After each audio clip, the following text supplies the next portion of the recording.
ẹ̀yin tèmi Alfa Ọ̀nà Òdodo wọ́n ti jáde wá láti wá sọ̀rọ̀ lórí ìgbéyàwó Yínká TNT àti Òbésèré bó tilẹ̀ jẹ́ wípé ọ̀rọ̀ náà dàbí prank ṣùgbọ́n lójú ọ̀pọ̀lọpọ̀ wọ́n ní tòótọ́ ni ẹ̀yin tèmi lábẹ́ bó ti wulẹ̀ kórí ẹ jẹ́ ká gbọ́ nǹkan tí Alfa Ọ̀nà Òdodo èyí tó sọ lórí ọ̀rọ̀ náà gbogbo ntẹ́yìn náà bá rò ẹ fi dáhùn yín ẹ fi sí orí comment section ire o.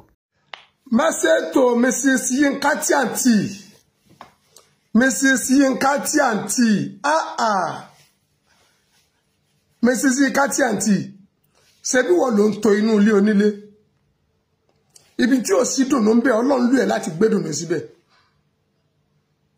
Ọkùnrin mi tó fẹ́ ronú parẹ́ Ọlọ́run lù ẹ́ láti dùnnú ni. Obìnrin mi tó rò pé ọ̀nà ọ̀run lọ́yà Ọlọ́run lù ẹ́ láti sọ fún yín pé ìlú ọ̀run ò kì í ṣèlú èbó. Mrs. Yínká TNT sọ wá yẹ kó jẹ́wọ́. Ẹ jẹ́ bá mi sí à program, ẹ bá mi sí à fídíò yìí. Ẹ jẹ́ kó dọ̀dọ̀ Yínká TNT àti Òbésèré ọba adé ọmọ arápálá ẹjọ́ débẹ̀. Yínká TNT ìpàkọ́ ògbósù tí orí ẹlẹ́gẹ̀ ló dàrú. Máa gbọ́ Ànábì wa Muhammad sallallahu alaihi wasallam gbólóhùn tí Rasulul Karim gẹ́ sọ. Ànábì ní àníká sunnati faman ragiba an sunnati falaysa minni. Ká fẹ́ yàwó ká lọ́kọ súnà Ànábì ni. Gbogbo obìnrin tí ó bá ní adé orí ayé asẹ́ lọ́wọ́. Gbogbo ọkùnrin tí ó bá níyàwó ayé ìranù lọ́wọ́. Ẹnu ètò Ọlọ́run àwa kọ́ la lè tògbé sí ayé wa. Rìmọ́tù ayé wo sí inú ayé lọ́wọ́ wa ọwọ́ Ọlọ́run lọ́wọ́. Yínká TNT inú fífi Ọlọ́run lolúwa fi da ìwú àti Alhaji wa Abbas Òbésèré ọmọ arápálá Ọlọ́run dá ìpọ́ nìyẹn ìpàkọ́ ògbósù tì ní kí ló kẹ́ pẹ̀lú téèyàn wí. Sọ àmọ̀ pé Yorùbá sọ pé tí ọba bá téèyàn jẹ ẹni fi yẹn jẹ alága ẹni ọba fẹ́ bá ọ̀nà ọkọ̀ jẹ́ náà ni ọmọ fi bú yẹn. Sọ yẹ kí irú ẹ wà kọ́ ọmọlàdé orí ẹni Ọlọ́run yẹn fún wọnú Ọlọ́run ọdẹ jẹ́ kí ẹjọ́ bára yín pẹ́ àjọ gbé pọ̀ yín àjọ sọ yín àjọ jẹ yín àjọ mú yín Ọlọ́run jẹ ọrọ̀rùn àárín ìwọ àti ìyálé rẹ̀ ò sì ní dàrú èèyàn lè yọ́ máa jẹ́ o. Yínká TNT èèyàn lè yọ́ máa jẹ́ mẹ́gbọ́ tiwọn o. Ajẹgbodò lọ́pọ̀lọpọ̀ ọkùnrin mi o ajẹgbodò lọ́pọ̀lọpọ̀ obìnrin mi o tí ń wà ní okúra kí wọ́n lè bá a pọ̀. Yínká TNT let me tell you fact and true. Bọ́lọ́run ṣe fàánú gbọ́ yẹn tí wọ́n àti Alhaji Abbas Òbésèré ọmọ arápálá tẹ́jọ pàdé hùn ọ̀pọ̀lọpọ̀ obìnrin nírú rẹ̀ wù wọ́n lè sọ̀rọ̀ gidi. Yínká wọ́n lè kọrin rétí ọ́ wọ́n lè kọrin rétí ọ́ torí inú tí ń wù wọ́n lọ́bọ́ mú wọn lọ́wọ́.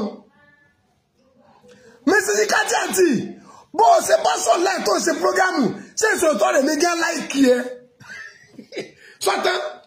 Èmi gẹ́gẹ́ fọ̀fọ́ tì lákì mo fọ́ fún ẹ mo láìkí ẹ mo láìkí accent ẹ ọ̀pọ̀lọpọ̀ àwọn ọkùnrin míì tó bá jẹ́ pé láìkí táwọn láìkí ẹ ní pé bí ikọ̀ jẹ́yàwó àwọn wọn ní kọ́mẹ́ǹtì tó dáa.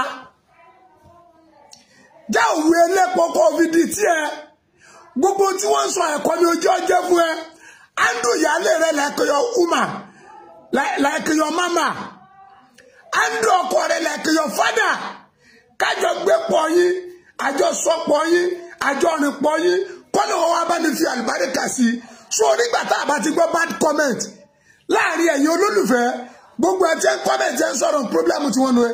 Yínká TNT láàrin ìwọ àtọ̀rẹ́ mi Alhaji Abbas ọmọ arápálá ọ̀rẹ́ mi ni àtijọ́ pàdé níwájú former commissioner of Osun State Alhaji Nurudeen Bọ́lá Oyèbámíjí. Alhaji Òbésèré gẹ́ wá bẹ́ẹ̀ tó Òbésèré ń sọ bó ṣe nífẹ̀ẹ́ fọ́mọ kéré wá sí lọ́sùn. Alhaji Oyèbámíjí ẹ̀wọ̀n níjọ́ náà odidi owó l'Òbésèré bùn mi. Ọdún tí mo sọ ti pẹ́ o tó Òbésèré Alhaji Abbas ọmọ arápálá Òbésèré bá rí fídíò wọ́n mọ̀ rìmẹ́bà 40,000 kó jẹ ẹgbẹ̀rún ni wọ́n bùn mi jọ náà. Ọ̀rọ̀ owó wa kọ́ ni mo ń sọ mo ń fi yẹn júwe ìjọmọlúàbí tí ń bẹ lára wọn.